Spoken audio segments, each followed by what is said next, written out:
Boa noite. Eu sou Vazia Vanessa e estamos começando agora mais um programa Ideias da Aldeia. O programa de hoje vai entrevistar a jornalista ambiental e radialista Mara Régia.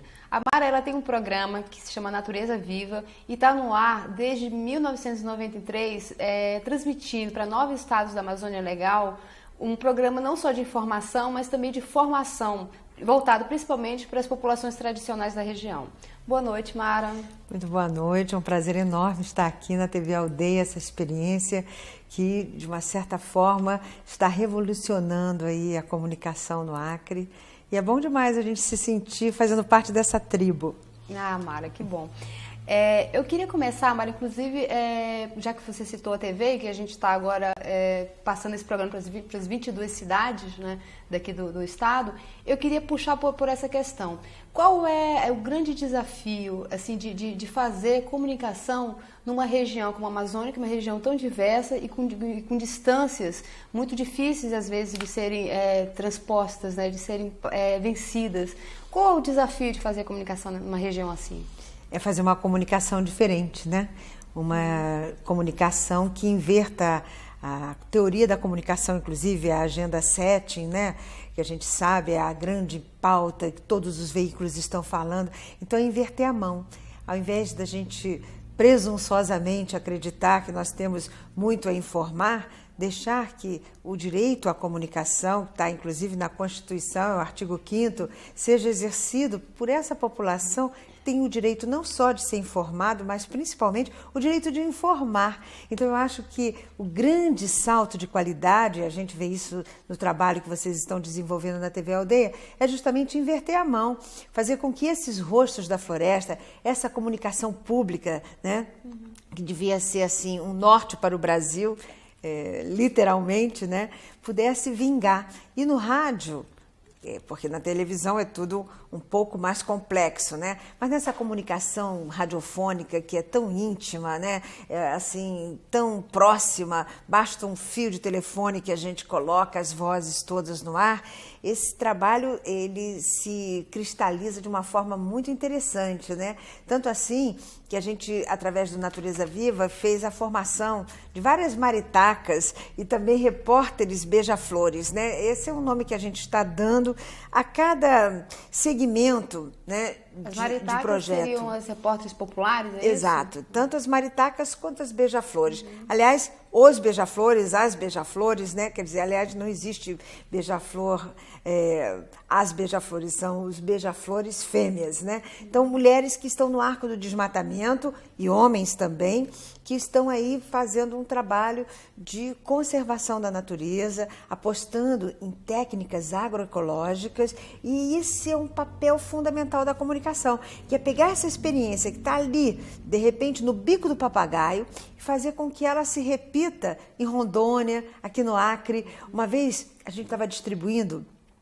um aparelho, uma engenhoca, né? Aparelho é muito sofisticado para o que era. Uma bicicleta, na verdade, invertida para ralar mandioca. E essa experiência estava sendo feita em Tefé, no Amazonas, né? Então eu tive contato com o pessoal do Mamirauá, que inclusive tem um programa que chama Ligado no Mamirauá. E é bárbaro. E os comunitários começaram a distribuir essa engenhoca, né? Que é o ceva-ciclo, porque as mulheres estavam com as pontas dos dedos muito raladas, né? Porque é muita mandioca com ralo só. Aquilo vai tirando pedaço de unha, pedaço de dedo. É um sacrifício. Eu digo principalmente para as mulheres, porque são elas que têm que depois lavar a roupa, na grande maioria das vezes. E não é fácil, né? Você toda machucada ter que enfrentar um tanque. E aí, assim, ao falar dessa experiência, que finalmente o povo de Tefé estava tendo acesso, e de todas aquelas comunidades ribeirinhas, a esse ceva-ciclo, então uma máquina de ralar mandioca mais eficientemente. Olha, não demorou uma semana, já tinha carta de gente dizendo: faz o desenho aí dessa bicicleta para gente reproduzir. Muito interessante, sabe? Então eu acho que esse é o papel. Você está falando de uma coisa assim que é muito característica da região, né? Quer dizer, que é respeitar a linguagem, o universo das pessoas que moram, que vivem nessa região. Como é que fica esse aspecto dessa tua preocupação dentro de um universo assim, de uma pessoa que tem uma formação que é do sul, né? Do sul, sudeste, das grandes cidades, né? E que tem todo um histórico folclórico, toda uma outra visão jornalística, né? Como é que se encaixa esse jornalismo que se faz fora dentro de uma região como a nossa, como o Norte? Olha, na verdade, né, tudo é processo, né? Você sabe que antes de estar falando para a Amazônia, eu falei durante muitos anos para a cidade. Você tem toda a razão, eu nasci no Rio de Janeiro, mas já tinha Régia no nome. Eu acho que de alguma forma a mamãe deve ter antenado que vinha aí uma mulher que ia trabalhar na Amazônia. Ela não sabia, mas isso inclusive é muito engraçado ouvir dos próprios comunitários, né, das pessoas que dizem: Mara Régia, acho que o seu nome é por causa da Vitória Régia, né? Eu falei: minha mãe não sabia disso não, mas eu acho que já estava predestinado.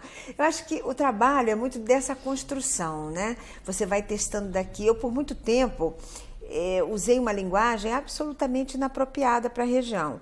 Com o projeto da Fundação MacArthur, que a partir de 97 me trouxe para as reservas extrativistas, para um contato mais direto com essa brava gente brasileira, eu comecei a ver que, inclusive, na questão do feminino, a minha inoperância era mais grave, porque assim, eu falava útero para cá, útero para lá, e fui descobrir que, na verdade, as mulheres conhecem o útero, mulheres da floresta, como mãe do corpo, ou então, em algumas outras regiões, como rede da criança. Então, assim, eu percebi que eu não falava, né, como devia, valorizando, inclusive, essa forma quase poética, essa relação metafórica absolutamente grandiosa e sui generis, né? Então, assim, aos poucos a gente foi chegando, afinando a sintonia, né? Uma sintonia fina. E hoje eu acredito que a nossa comunicação já seja muito mais apropriada, e à medida em que essas comunidades, esses comunitários, essas mulheres, repórteres, maritacas, beija-flores, enfim, começam a usar o mesmo canal, né, falando assim para toda a Amazônia, eu acho que o nosso rádio, a nossa comunicação vai ficando muito mais poderosa, né? Como poderosas e poderosos eles são. Onde é que entra a internet nesse processo, Mara? Como é que você se mantém informada das coisas que acontecem? A internet é um caminho também de informação, ou as maritacas funcionam melhor? Não tem. Não tem internet ainda. Eu, particularmente, sou meio tecnofóbica, sabe, Vássia? Então, é lógico que o nosso programa está online, né? Via Rádio Nacional da Amazônia, pelo site da radiobras.gov.br. Então, a gente está no ar, né? Com toda a parafernália, estamos no mundo. Mas, na verdade, para quem a gente quer falar, nosso público-alvo, a gente não se distancia disso. A gente está ali sempre nessa sintonia, falando para essas pessoas que querem, sim, usufruir de uma certa interatividade, de uma amizade, acima de tudo, que é intransponível. Não tem internet que dê conta dessa coisa de você chegar nos lugares, conheço essa voz, Mara Régia, tal. Então, é assim, você vai crescendo, né, naquela forma de se comunicar, naquele jeito de saber da família do outro e de compartilhar também suas dores, suas delícias. E isso o rádio propicia como nenhum outro veículo de comunicação. Então, eu acho que, não sei, se a gente pensar assim, digitalização no Brasil, rádio digital, acho que vai demorar aí uns 15 anos. A própria TV digital está sendo muito discutida, né? Existem aí vários sistemas. Sei lá, é um mundo novo, um mundo diferenciado. Agora, eu até mesmo com relação à interatividade que o tal sistema digital vai propiciar, eu acho que ele vai ser muito mais usado na dimensão do consumo. Tipo, você está vendo um filme, aí eu adorei o óculos da Vássia, aí eu clico para comprar o seu óculos, né? Mas na interatividade, assim, de repente, eu participar, dar um outro final para aquele programa de televisão, nós estamos nessa entrevista aqui, a televisão digital, de repente, vai facilitar uma conversa com quem está do outro lado, fazendo o seu próprio programa. Eu acho que isso é muito futurologia para minha cabeça, né?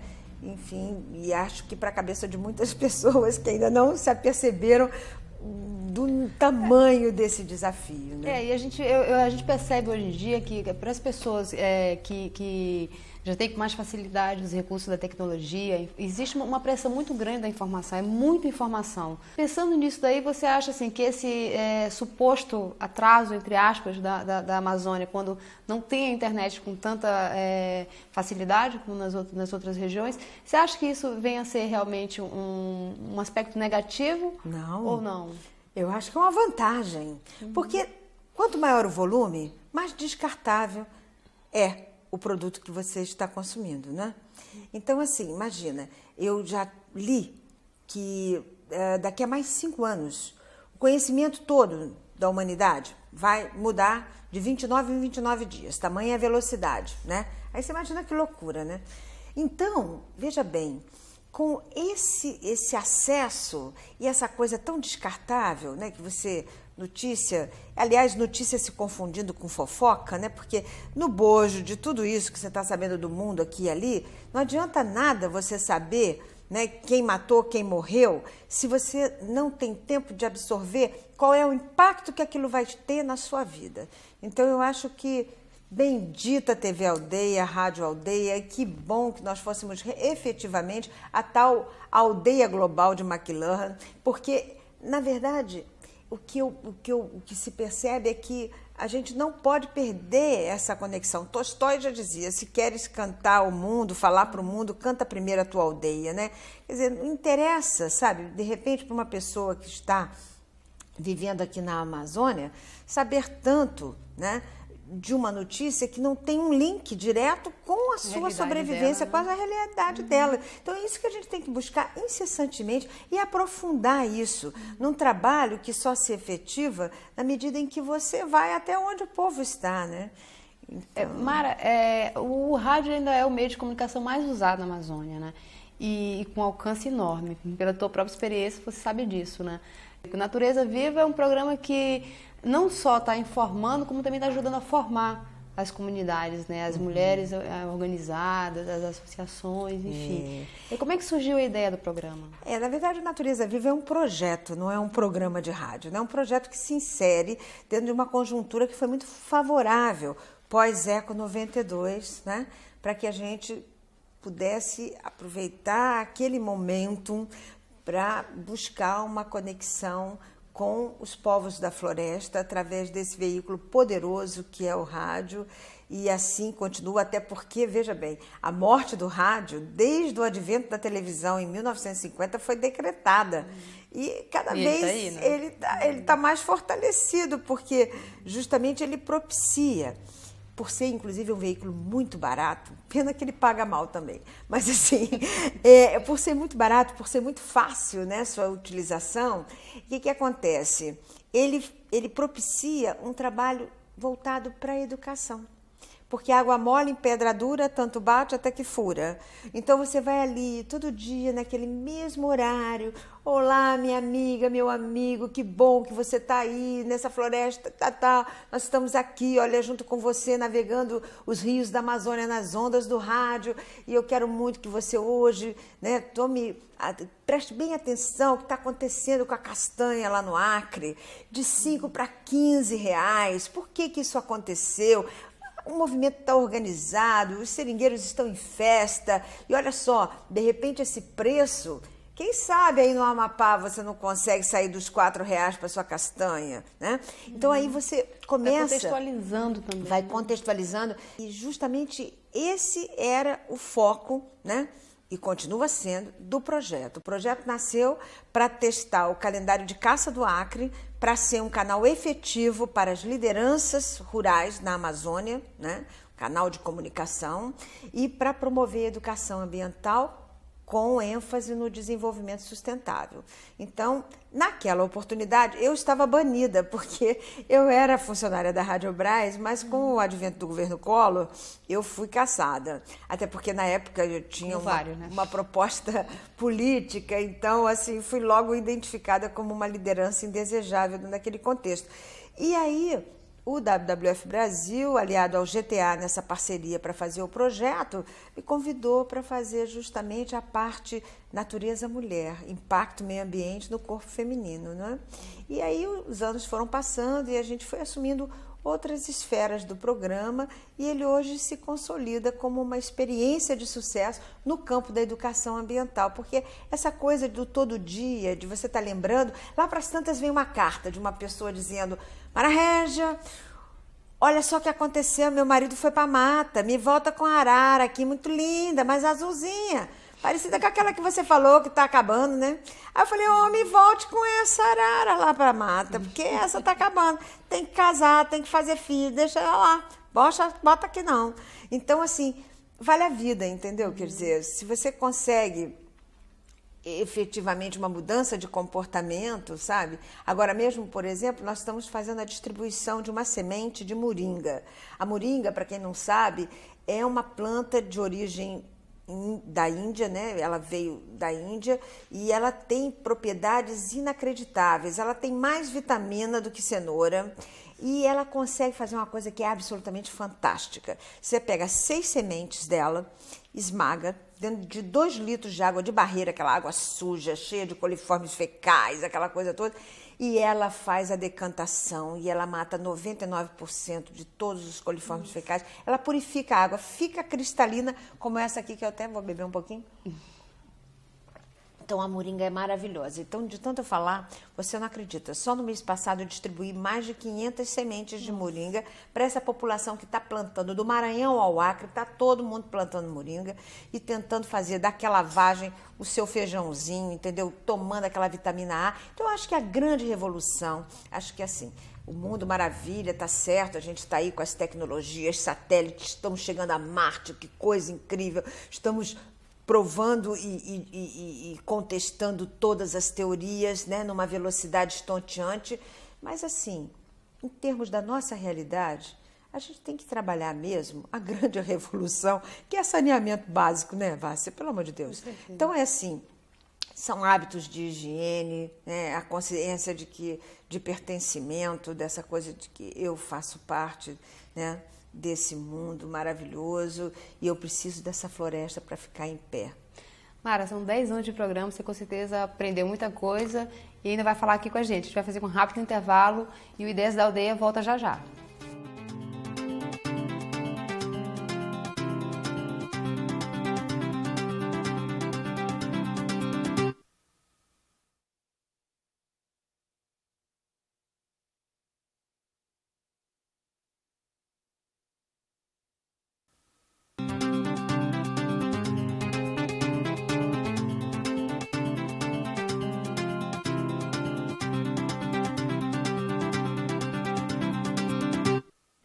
O Ideias da Aldeia está de volta, conversando hoje com a jornalista e radialista Mara Régia.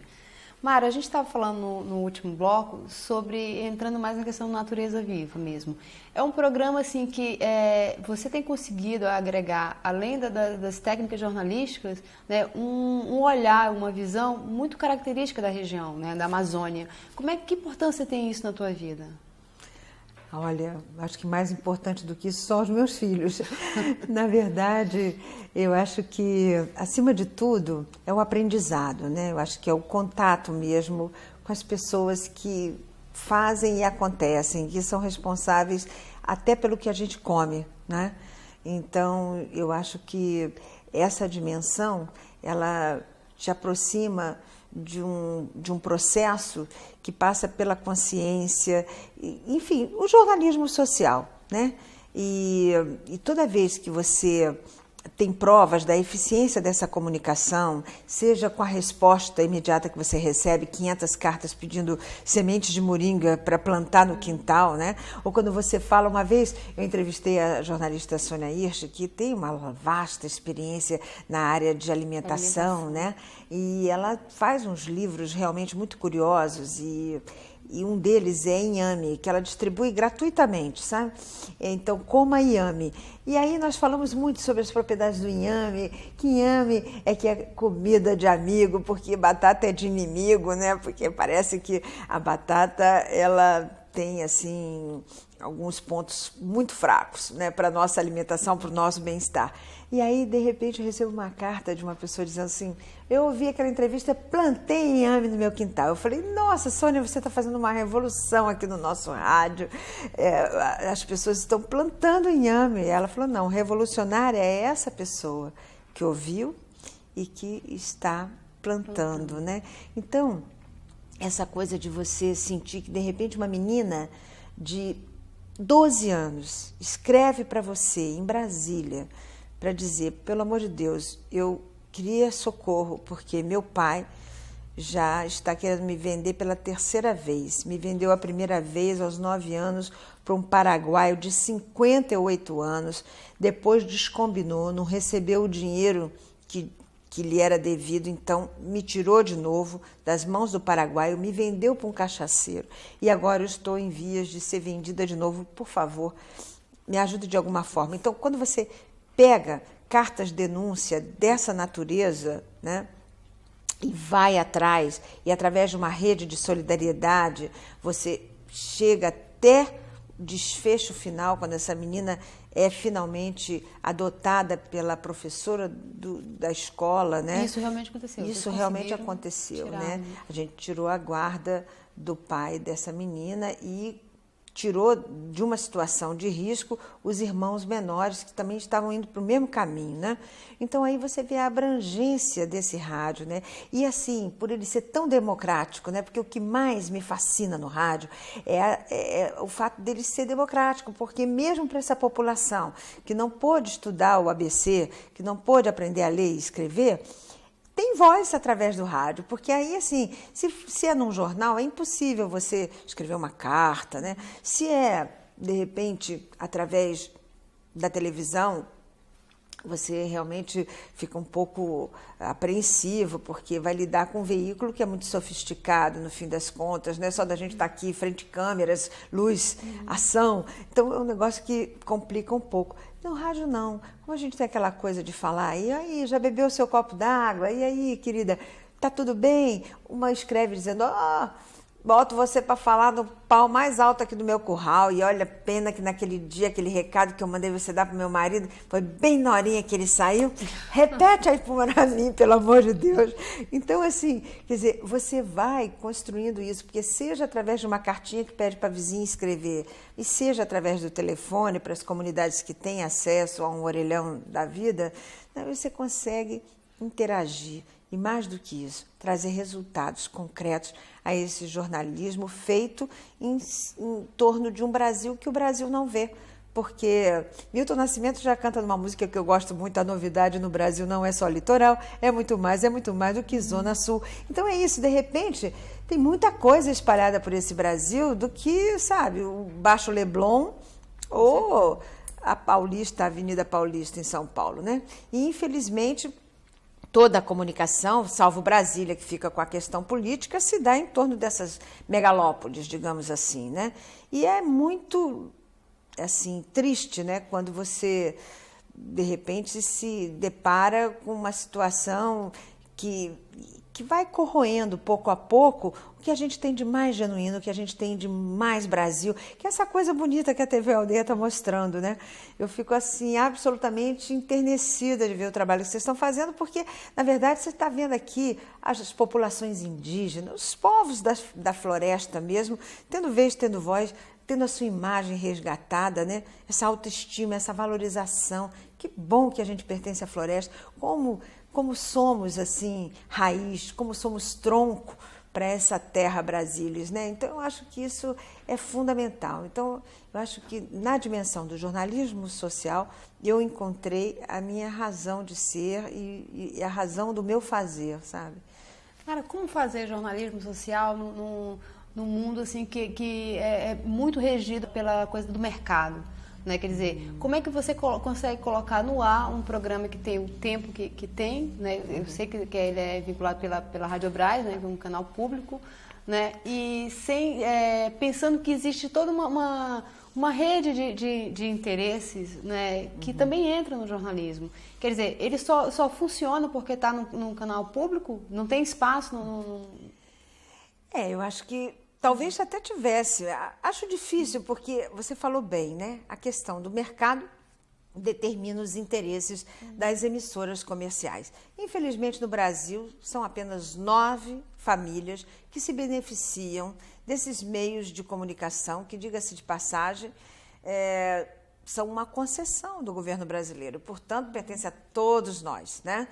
Agora, infelizmente, essa comunicação é voltada para o merchandising, para o lucro fácil, né? Para o descartável, para toda essa sorte de coisas que a gente está vendo, com algumas honrosas exceções, né? Que a gente não pode generalizar. Mas o fato é que a gente está aí diante de um lixo televisivo corrosivo, até, para rimar.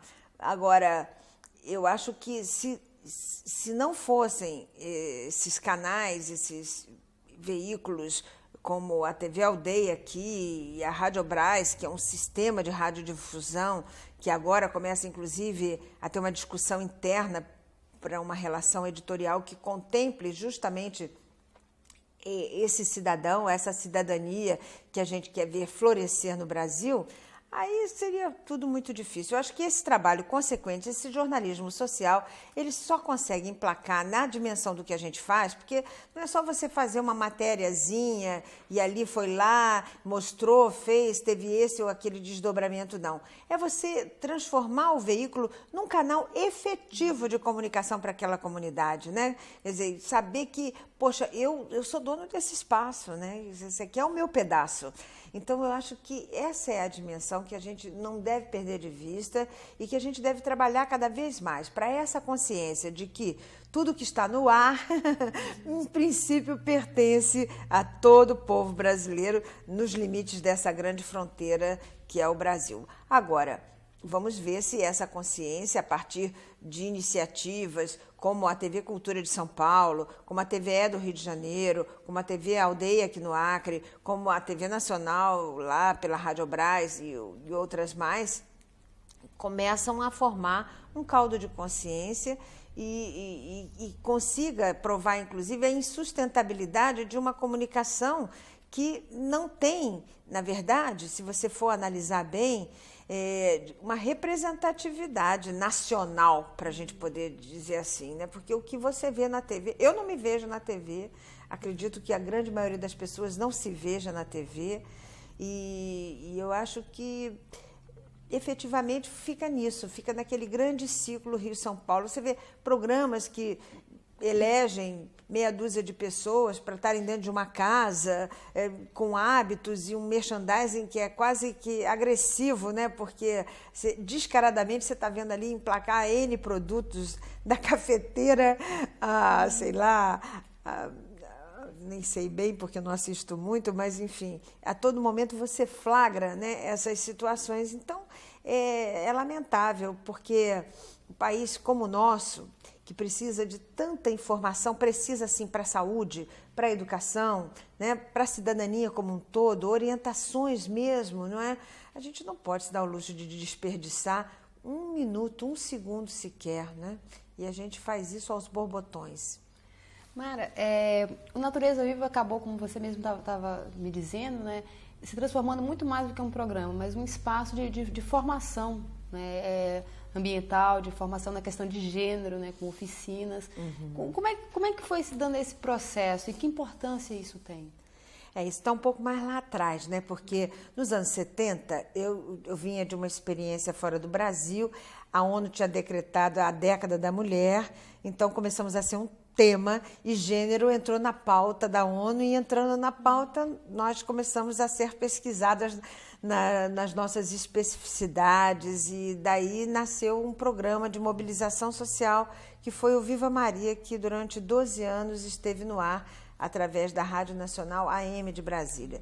E com esse programa eu pude, assim, digamos, me impregnar do universo feminino, das questões que nos afligiam e que desembocaram, na grande maioria, durante a Constituição de 88, quando nós conseguimos 80% de tudo que nós queríamos. Ainda não é o máximo, mas enfim, já foi grande coisa. Licença maternidade 120 dias, licença paternidade, porque filho não é só da mãe, e outras coisas, né, que a gente foi avançando, embora a creche ainda seja uma utopia e outras tantas conquistas seja só uma inscrição numa lei no papel.